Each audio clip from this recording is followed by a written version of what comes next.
고달픈 삶의 은혜도 무뎌지고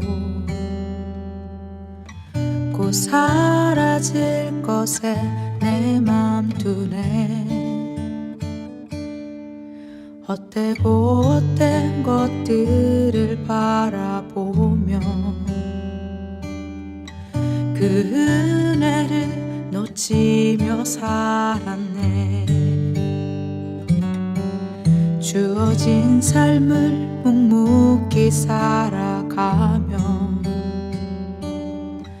날 붙드신 주 예수를 보내. 사망 가운데 놓여진 나의 삶은 날 건지신 그 이름 예수. 나의 한숨을 바꾸셨네. 주를 향한 노래로, 소망의 노래로 나의 눈물을 거두신 주 예수 이름 안에 살게 하소서. 할렐루야. 오늘도 하나님의 말씀으로 하루를 여는 여러분을 사랑하고 축복합니다.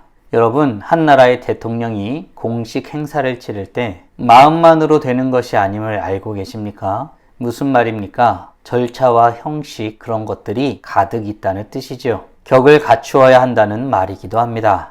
아무리 좋은 뜻이 있다고 해도 절차와 형식이 어긋나면 큰 문제가 될 때가 있습니다. 실제로 영국의 찰스 3세는 그의 대관식을 수개월에 걸쳐 점검하고 준비하며 진행하였다고 합니다. 모든 것은 왕의 권위를 드러내기 위한 절차이기 때문이죠. 비단 이 사례 말고도 대부분의 일에는 격식이라는 것이 있습니다. 만약 격식이 갖추어지지 않으면 무리할 뿐더러 이를 그르치게 되어지는 많은 경우를 보게 됩니다. 그런 의미에서 만군의 여호와 하나님 앞에서 예배하는 것과 순종하며 나아가는 것은 어떠해야 하는지에 대해서 생각해 보게 됩니다. 오늘 본문은 다윗이 언약궤를 다시 예루살렘으로 모시는 장면을 다루고 있습니다. 본문은 하나님 앞에서의 바른 경외와 순종이 얼마나 중요한지를 우리에게 가르쳐 줍니다. 함께 묵상하는 하나님 말씀은 역대상 15장 1절로 29절까지입니다. 말씀 듣고 묵상 나눔하겠습니다.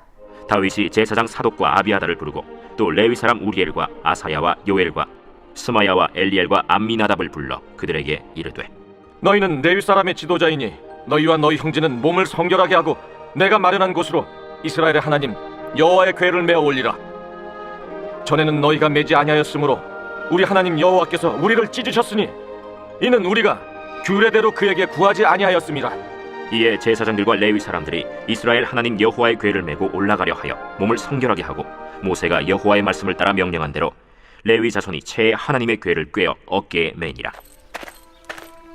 다윗이 레위 사람의 어른들에게 명령하여 그의 형제들을 노래하는 자들로 세우고 비파와 수금과 제금 등의 악기를 울려서 즐거운 소리를 크게 내라 하매, 레위 사람이 요엘의 아들 헤만과 그의 형제 중 베레야의 아들 아삽과 그의 형제 므라리 자손 중에 구사야의 아들 에단을 세우고 그 다음으로 그들의 형제 스가랴와 벤과 야시엘과 스미라못과 여히엘과 운니와 엘리압과 분하야와 마세야와 마띠디야와 엘리블레후와 믹네야와 문지기 오벳에돔과 여이엘을 세우니 노래하는 자 헤만과 아삽과 에단은 노재금을 크게 치는 자요, 스가랴와 아시엘과 스미라못과 여히엘과 운니와 엘리압과 마세야와 분하야는 비파를 타서 알라못에 맞추는 자요, 마띠디야와 엘리블레후와 믹네야와 오벳에돔과 여이엘과 아사시야는 수금을 타서 8재음에 맞추어 인도하는 자요, 레위 사람의 지도자 그나니아는 노래에 익숙함으로 노래를 인도하는 자요, 베레기야와 엘가나는 궤 앞에서 문을 지키는 자요, 제사장 스바냐와 요사밧과 느다넬과 아미세와 스가랴와 분하야와 엘리에셀은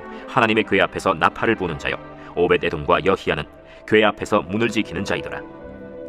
이에 다윗과 이스라엘 장로들과 천부장들이 가서 여호와의 언약궤를 즐거이 메고 오벳에돔의 집에서 올라왔는데 하나님이 여호와의 언약궤를 맨 레위 사람을 도우셨으므로 무리가 수송아지 7마리와 순양 7마리로 제사를 드렸더라. 다윗과 및 궤를 맨 레위 사람과 노래하는 자와 그의 우두머리 그나냐와 모든 노래하는 자도 다 세마포 겉옷을 입었으며 다윗은 또 배 에봇을 입었고 이스라엘 무리는 크게 부르며 불나팔과 나팔을 불며 재금을 치며 비파와 수금을 힘있게 타며 여호와의 언약궤를 메어 올렸더라. 여호와의 언약궤가 다윗 성으로 들어올 때 사울의 딸 미갈이 창으로 내다보다가 다윗 왕이 춤추며 뛰노는 것을 보고 그 마음에 업신여겼더라. 오늘 본문은 다윗이 하나님의 궤를 예루살렘으로 옮기기 위해 시도하는 장면을 다루고 있지요. 이전에 함께 묵상하였던 13장에서는 궤를 소수레에 옮겨 나르려다가 우사가 죽게 되어지는 비극을 보게 되었습니다. 그러나 오늘 본문에서는 그 실패를 기억하고 하나님의 명령에 따라 레위인들을 세우고 찬양대와 악기를 준비하며 기쁨 가운데 궤를 운반하는 모습을 볼 수 있게 됩니다. 본문은 단순히 하나님의 궤의 이동을 진술하려는 것이 아니라 하나님 앞에서 바른 자세와 방법으로서는 예배의 회복이 무엇인지를 보여주는 은혜의 장면이기도 합니다. 다윗은 하나님의 궤를 모실 장소를 준비해 놓고 궤를 옮길 수 있는 방법에 대해서 제대로 파악한 후 제사장과 레위인들을 불렀습니다. 그들을 불러 무슨 말을 할까요? 12절입니다. 너희는 레위 사람의 지도자이니 너희와 너희 형제는 몸을 성결하게 하고 내가 마련한 곳으로 이스라엘의 하나님 여호와의 궤를 메어 올리라. 아멘. 다윗은 하나님께서 지정하신 자들을 준비시켰습니다.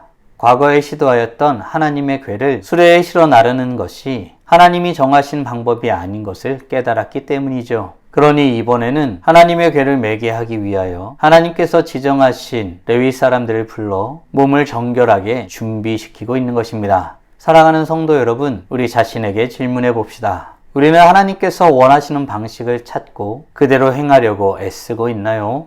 우리는 때로 하나님의 일을 한다고 하면서도 내 열심과 내 판단으로 하다가 넘어지는 경우가 있습니다. 하나님은 우리의 마음을 받으시지만 동시에 그 마음에서 나온 결정들이 말씀에 기초한 방법으로 감당되기를 원하시는 분이십니다. 바라기는 우리 모두가 하나님이 원하시는 방식이 무엇인지를 찾고 그에 맞게 그 일들을 감당하기를 힘쓰는 복된 하나님의 자녀들 되길 간절히 소원합니다. 다윗은 이전의 실패를 되뇌었습니다. 그리고 제사장들과 레위인들에게 임무를 주지요. 그 의미가 무엇이었을까요? 14절, 15절입니다.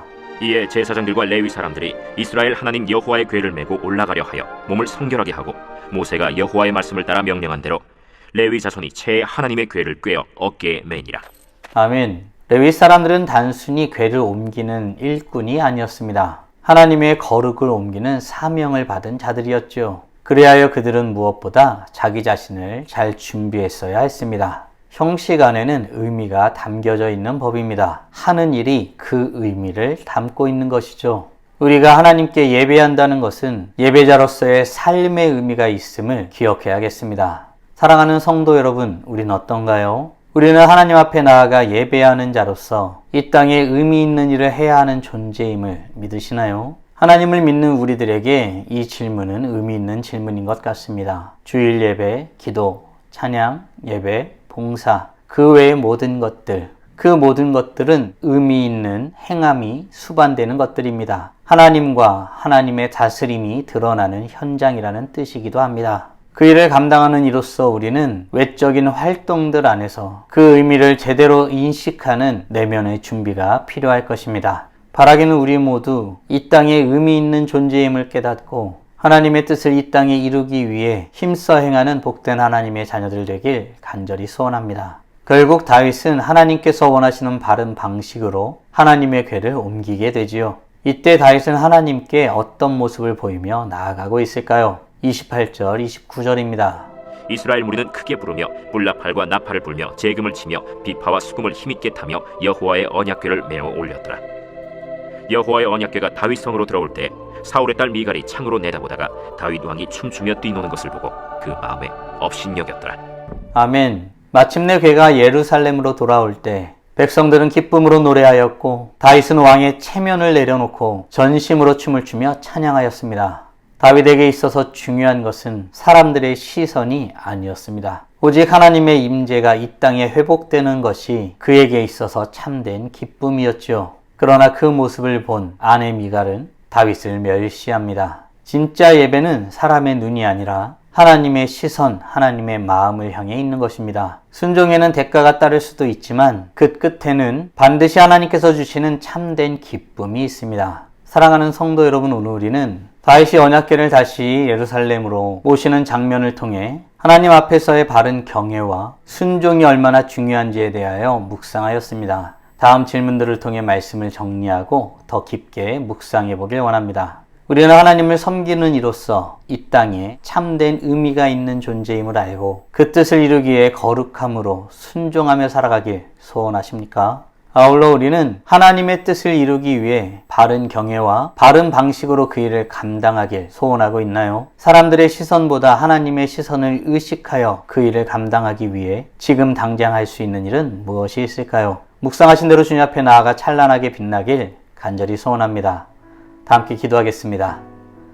살아계신 하나님 감사합니다. 오늘도 복된 날을 우리에게 허락하여 주시고 하나님에게를 예루살렘으로 다시 모셔드려오는 다윗의 모습을 보며 우리가 어떻게 주님 앞에 나아가야 될지 그 과정 가운데 우리 자신이 어떤 의미의 존재인지 묵상케 하심에 감사드립니다. 주님께서 원하시는 방식대로 주님께서 원하시는 뜻을 이뤄드리기에 힘쓰는 우리 모두가 될 수 있도록 은혜 내려 주시옵소서. 우리가 이 땅에 왜 존재하는지 하나님이 어떤 놀라운 계획을 우리에게 주셨는지 깨닫고 고백하길 원하오니 주님을 알수록 그 의미를 깨닫고 고백하여 아버지 하나님께서 원하시는 뜻대로 살아가기를 힘쓰는 우리 모두가 될 수 있도록 은혜 내려 주시옵소서. 이로써 찬란하게 빛나는 우리 모두가 되게 하여 주시고 오늘도 주님과 함께 살고 이웃과 함께 살아 우리의 삶을 통하여 영광 돌리게 하여 주시옵소서. 이 모든 말씀 우리 주 예수 그리스도의 이름으로 기도드리옵나이다. 아멘.